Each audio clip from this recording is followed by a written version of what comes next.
In 1526, a king wrote a letter, not to a rival monarch, not to a pope, but to the King of Portugal, his supposed ally.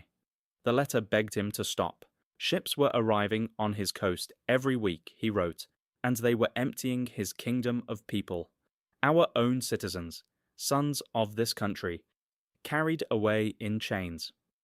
The king who wrote that letter wasn't a footnote. He was Afonso I, ruler of Congo, a Christian, illiterate diplomat, a man who had corresponded with Lisbon for over 2 decades, and even he couldn't stop what was coming.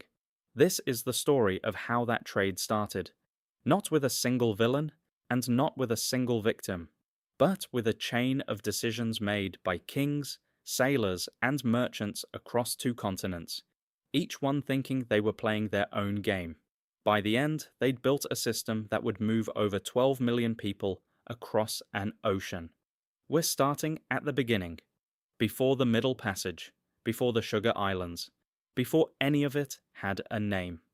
To understand what changed in the 1400s, you need to know what already existed, because slavery itself was not new, and it did not start with Portugal. Across West and Central Africa, systems of bondage had existed for centuries, tied into war, captivity, debt, and social hierarchy. These systems varied enormously by region, and were, in most cases, structurally different from what would follow. Enslaved status was often not permanent, not always hereditary, and not organized around a single racial category. The kingdoms of the region were not a blank map waiting to be discovered. They were functioning states with courts, armies, trade networks, and diplomacy. The Kingdom of Congo, centered near the mouth of the Congo River, controlled trade routes stretching deep into Central Africa. Further north and west, the Kingdom of Benin ran a sophisticated bronze-casting economy and a walled capital that European visitors would later describe as larger than Lisbon. The Songhai Empire, inland along the Niger River, controlled the trans-Saharan gold trade that had made West Africa legendary in Europe for 2 centuries already. This was the region that produced Mansa Musa, whose 14th century pilgrimage to Mecca was famous as far away as Cairo and Venice for the sheer volume of gold he carried. This matters for one reason. When Portuguese ships arrived on this coast, they were not arriving as conquerors. They were arriving as one more trading party at the edge of an existing, sophisticated economic world. And for the first century of contact, they had to play by African rules. The Portuguese didn't set out looking for slaves. They set out looking for a way around Islam. By the early 1400s, the overland trade routes that brought African gold and Asian spices to Europe ran through Muslim-controlled North Africa and the Middle East, a toll booth Christian Europe couldn't avoid. Prince Henry of Portugal, a younger son of the royal family later remembered as the Navigator, began funding voyages down the West African coast with a specific goal: find a sea route around the toll booth entirely. For years, his captains failed at something that sounds absurd today.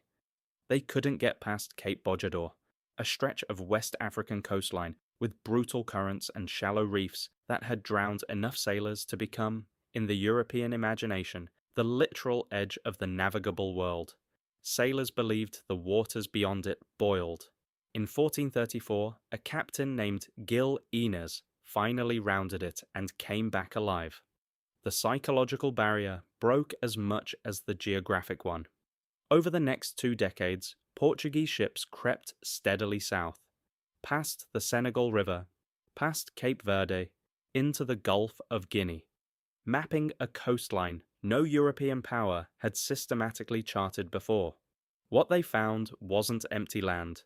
It was gold, ivory, pepper, and increasingly, as the decades went on, captives, purchased from African merchants and rulers who were already running established internal slave systems and were willing to sell into a new external market. The first recorded shipment of enslaved Africans taken directly to Portugal arrived in 1444, brought back by a captain named Lanzarote de Freitas. Prince Henry's chronicler, Gomes Eanes de Zurara, documented the scene at Lagos when the captives were divided among their new owners. One of the earliest written eyewitness accounts of what this trade would come to look like at scale. By the 1470s, Portugal had reached the stretch of coastline they'd call the Gold Coast, modern-day Ghana, and this is where the operation stopped being exploratory and became institutional. In 1482, under King John II, Portugal built São Jorge da Mina, Elmina Castle, the first major European trading fort on the African coast. This is the moment worth pausing on, because Elmina became the template for nearly every slave trading fort that followed for the next 350 years. A fortified European trading post, built with the permission of a local ruler, in this case the Fante chief Kwame Ansah, operating as a controlled point of exchange rather than a foothold for territorial conquest. That distinction matters. For most of the 1400s and well into the 1500s, Europeans did not control African territory. They controlled a handful of coastal forts, rented and negotiated with local rulers, through which they traded manufactured goods, cloth, and eventually firearms for gold, ivory, and captives. The power imbalance that would later define the trade did not yet exist in this period. Portugal needed African rulers far more than African rulers needed Portugal. Elmina's early trade was overwhelmingly about gold.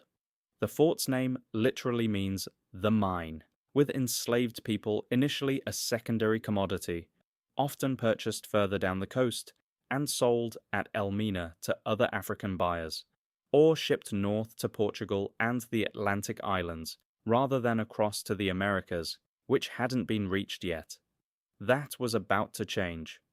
Nowhere does the early ambiguity of this relationship show more clearly than in the Kingdom of Congo.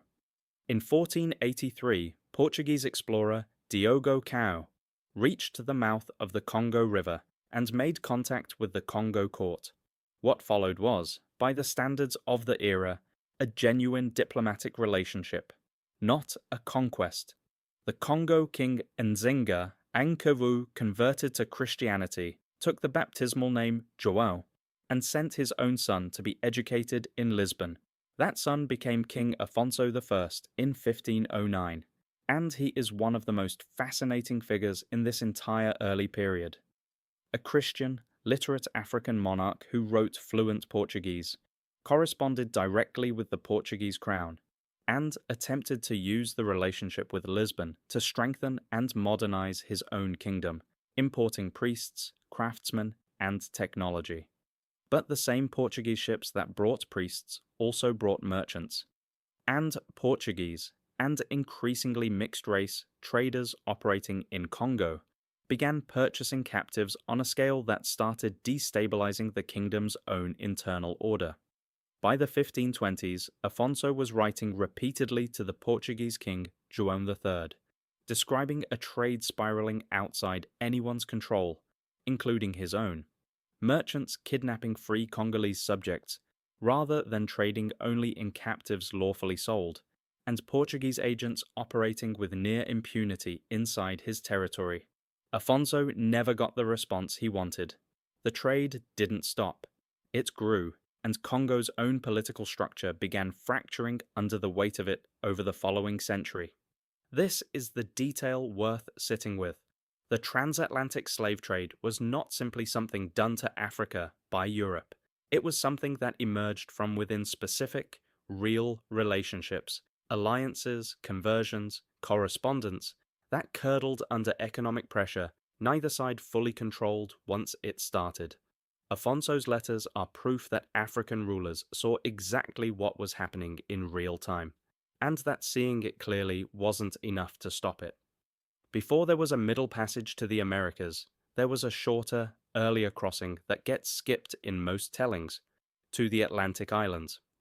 Portugal had colonized Madeira and, by the 1470s, São Tomé, small Atlantic islands with no prior population, ideal for a crop Europeans had encountered in the Mediterranean and were desperate to scale: sugarcane.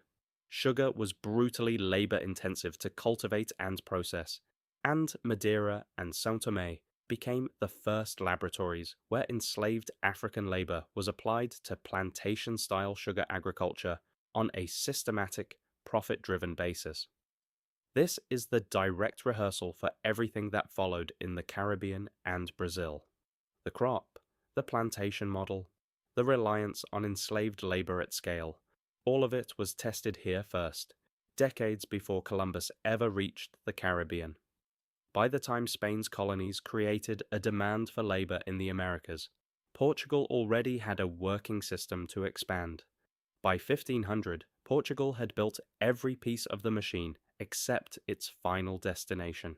The forts, the shipping routes, the relationships, however fraught, with African rulers and merchants. The plantation labor model, already proven on Atlantic islands, most people have never heard of. What was missing was the Americas. That changes with a Genoese sailor working for the Spanish crown, and a demographic catastrophe he set in motion without ever fully understanding what he'd started. That's episode 2.